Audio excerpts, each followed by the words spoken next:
Բարև ձեզ, սիրելի հայրենակիցներ, քննարկվում է ընդդիմադիր փոխոսնակի ընտրության հարցը։ Պարոն Վարդևանյան, եթե դեմ չեք, մի քանի հարցերի անդրադառնամ եւ հետո նաեւ ֆրակցիայի տեսանկյունը հնչեցնեմ ձեր տեխնացության վերաբերյալ։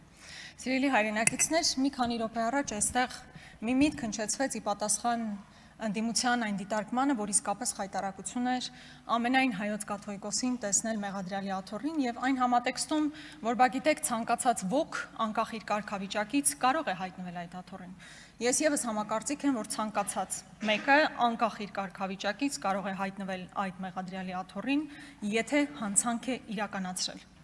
Իսկ ինչ է արել ամենայն հայոց կաթողիկոսը եւ մեր եպիսկոպոսները։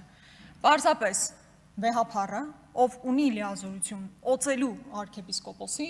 նաև ունի լիազորություն կարգալույծ անել տվյալ անձի։ Եվ հաշվի առնելով, որ սահմանադրությունը տարանջատման սկզբունք է դնում եկեղեցու եւ կառավարության միջև, պետության միջև, հետեւաբար պարզապես հակասահմանադրական կերպով է, որ այսօր այդ խայտառակ ամոթի տեսարանին մենք ականատես եղանք։ Սիրելի հայրենակիցներ, ես ուզում եմ շատ կարճ նաև անդրադառնալ մի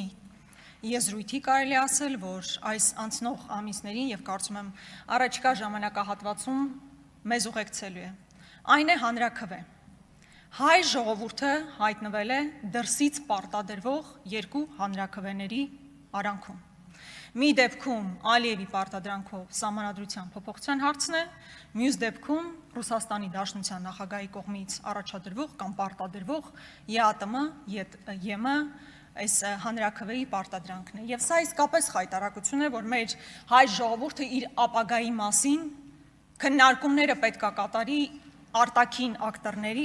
անկախ նրանից թե ովքեր են այդ ակտորները, արտաքին պարտադրանքի ֆոնի ներքո։ Հիմա ինչ վերաբերում է Հայաստանի Հանրապետության սահմանադրության փոփոխությանը, այդ նոր սահմանադրությունը ես առանց վարանելու կկոչեի Ալիևյան սահմանադրություն։ Քննարկվում էր, որ դեռևս մարտին պետք է այն հրապարակվեր, բայց տեսնում ենք, որ մինչև այսօր այն հրապարակված չէ եւ հասկանալի չի, թե ընդհանրապես մենք ինչ հանրաքվեի մասին ենք խոսում, եթե նույնիսկ տեքստը հրապարակված չէ, չնայած եղել են խոստումներ։ Հայաստանի Հանրապետության ժողովուրդը իր ընտրությամբ, ինչքան էլ մենք դեմ լինենք այն արդյունքներին, որոնք ձևավորվել են եւ դրա համար ունենանք համապատասխան փաստեր, հայ ժողովուրդը հավաքական առումով մերժել է այդ սահմանադրության ընտրությունը, չտալով քաղաքական մեծամասնությանը 2/3 մեծամասնություն։ Այսինքն որևէ սահմանադրություն չի կարող դրվել հանրաքվեի, քանի ազգային ժողովի 2/3-ը այն չի հաստատել։ Հետևաբար որևէ նման քննարկում ուղղակի գոյություն ունենալ չի կարող։ Եթե հիմա տարբեր մարդիկ, իրավաբաններ, ոչ իրավաբաններ ասում են, որ պետք է մեխանիզմ մտածել, թե ինչպես կարելի է դա շրջանցել,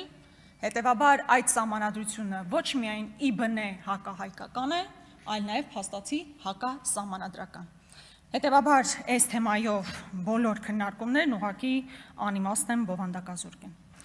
Հաջորդ պարտադրանքը, որ կարելի ասել գոյություն ունի, ԵԱՏՄ հանրաքվեն է։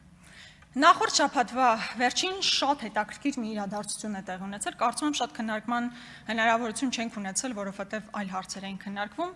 Մասնավորապես Նիկոլ Փաշինյանը ԵԱՏՄ նիստի ժամանակ, կարծում եմ բավականին ռացիոնալ եւ բավականին ճիշտ շեշտադրումներով ելույթ է ունեցել։ Մասնավորապես ինչ է ասել վերջինս։ Ասում է. Մենք հասկանում ենք, որ Եվրասիական տնտեսական միությանը եւ Եվրոպական միությանը միաժամանակյա անդամակցությունն անհնար է։ Մի բան, որ մենք ամիսներ շարունակ ասել ենք եւ չգիտես ինչու դա որոշակի հակազդեցություն էր առաջացնում քաղաքական մեծամասնության կողմից։ Սակայն նշված օրենքի խոսքը այն օրենքի մասին է, որ այս դահլիճում քննարկվել է պրոցեսի սկսման եւ անդամակցության գործընթացի մեկնարկի վերաբերյալ։ Սակայն նշված օրենքի ընդունման փաստն ինքնին չի նշանակում, որ Հայաստանն այսօր ԵՄ անդամ դառնալու հնարավորություն ունի։ Երբ ապագայում Հայաստանը որակապես պատրաստ լինի ԵՄ-ին անդամակցությանը, դա նույնպես չի նշանակի, որ մեր երկիրն ինքնաբերաբար կդառնա ԵՄ անդամ, չես կարող չհամաձայնել այս ամեն ինչի հետ։ Դրա համար դեռևս անհրաժեշտ կլինի եւ մի քանի գործընթացներ է նշում, որը եւս շատ տրամաբանական է։ Առանց թվարկված փուլերից առնվազն մեծ մասն անցնելու, նշված հարցերով հանրաքվեի անցկացումը կլինի բովանդակազուրկ եւ կնշանակի, որ մենք մեր քաղաքացիներից ակնկալում ենք պատասխան մի հարցի, որն այս պահին պարզապես գոյություն չունի։ Այստեղ իհարկե ամեն ինչ շատ ճիշտ է։ Եվ մի նախադասություն էլ ուղղակի դա կնշանակի, որ մենք ակնկալում ենք, որ Հայաստանի քաղաքացիներն ընտրություն կատարեն երկու այլընտրանքների միջև, որոնցից մեկը գոյություն չունի։ Եվ այդ գոյություն չունեցող այլընտրանքը իհարկե ԵՄ անդամակցությունն է։ Ես չեմ կարող չհամաձայնել այս հնչեցված մտքերի հետ։ Սրանք բավականին ռացիոնալ մտքեր են, բայց հարց է առաջանում։ Հարց է առաջանում, այդ դեպքում ինչ իմաստ ուներ դեկլարատիվ այն օրենքը, որով հայտարարվում է, որ մենք սկսում ենք ԵՄ անդամակցության գործընթացը ընդունել։ Եթե դա առաջացնում են խնդիրներ, հարցեր եւ չի տալիս լուծումներ, ինչ իմաստ ուներ այդ օրենքի քննարկումը, երբ հիմա Նիկոլ Փաշինյանն ասում է, որ ԵՄ ալտերնատիվ ուղղակի գոյություն չունի։ Այդ դեպքում հարց է առաջանում, թե ինչու է օրինակ Նիկոլ Փաշինյանը կամ միգուցե Արադ Միրզոյանը գնում Եվրոպական միություն, Բրյուսել եւ ասում մեզ օգնեք, որպեսզի մենք պայքարենք Ռուսաստանից մեր դեմ իրականացվող հիբրիդային պատերազմի դեմ։ Էդ էլ չենք հասկանում։ Կամ է խոսույթը, որ դուք գիտեք, բա դուք ուզում եք գնա գուբերնիա, վատ օնայնության։ Ես կարծում եմ, որ եթե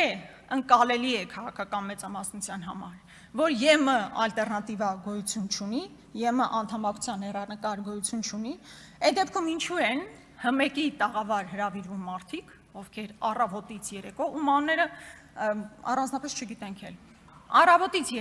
երեկո խոսում նրա մասին, որ Ռուսաստանը թշնամի է եւ պետք է րոպե առաջ իրանցից պոկվել։ Այսօր փաստացի հազարավոր ընտանիքներ, հազարավոր մարդիկ կքածեն վարկերի տակ միայն ու միայն ձեր վարած քաղաքականության հետևանքով, որը ալտերնատիվա չէ, այսինքն ձեր գոյություն չունեցող ալտերնատիվայի համար այսօր հազարավոր մարդիկ իսկապես տուժում են։ Կարծում եմ առաջիկայում այս հարցերին անդրադառնալու հնարավորություն կունենանք, իսկ հիմա հարգելի պարոն Վարդևանյան։ Պարոն Վարդևանյանը լավ ընկեր է, լավ գործընկեր։ Ես անձամբ եմ տեսել, թե ինչպես է պարոն Վարդևանյանը ոչ միայն քաղաքացիների իրավունքները պաշտպանում, այլ ինչպես է նաև ներկայացնում Հայաստանի Հանրապետության շահը միջազգային տարբեր հարթակներում, մենք անձամբ բազմաթիվ հանդիպումներ ենք ունեցել միջազգային մեր գործընկերների հետ, որտեղ աներկբայորեն ես կարող եմ պնդել, որ լավագույնս մեր պետական եւ ազգային շահը ներկայացվել է պարոն Վարդևանյանի կողմից։ Ես շատ ցավում եմ, որ այս նախագահությունում երկրորդ արդեն ազգային ժողովն է, որ կին ներկայացուցիչ չի ունենա, սա շատ ցավալի արձանագրում է, բայց պարոն Վարդևանյան մի քանի բան կուզենայի ասել։ Ես շատ կուզենայի, որ դուք լինեիք ոչ միայն ուժեղ Հայաստան կամ խորհրդարանական ընդդիմության ներկայացուցիչը նախագահությունում, այլ ձեր խոսքով եւ կեցվածքով ներկայացնեիք յուրաքանչյուր ընդդիմադիր քաղաքացուն։ Երկրորդը, Հայաստանի Հանրապետության ազգային ժողովը կազմված է 105 պատգամավորներից եւ 104-ն են, որ գտնվում են ազգային ժողովի դահլիճում։ Մեր գործընկեր Արտուր Սարգսյանը բացակայում է ոչ իր կամքով։ Ես կուզենայի, որ դուք նախաձեռնեիք մի գործընթաց, որի արդյունքում մեր գործընկերոջ իրավունքները կվերականգնվեին։ Սա որպես արձանագրում, որպես առաջարկ, եւ նաեւ մեր, քանի որ հիմնական խնդիրներից մեկը նաեւ Բաքվում պահվող մեր ռազմագերիների, մեր հայրենակիցների հարցն է, բավականին հաճախ հատկապես Ռուբեն Վարդանյանի կինը նամակներ է հղում,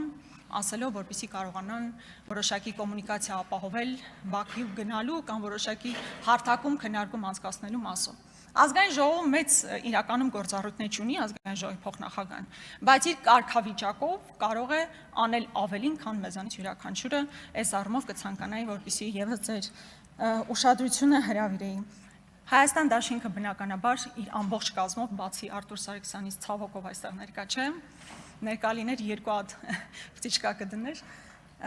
ամբողջ կազմով կողմ է քվեարկելու Արամ Վարդևանյանի տեխնատությանը, ես ձեզ հաջողություն եմ մաղթում։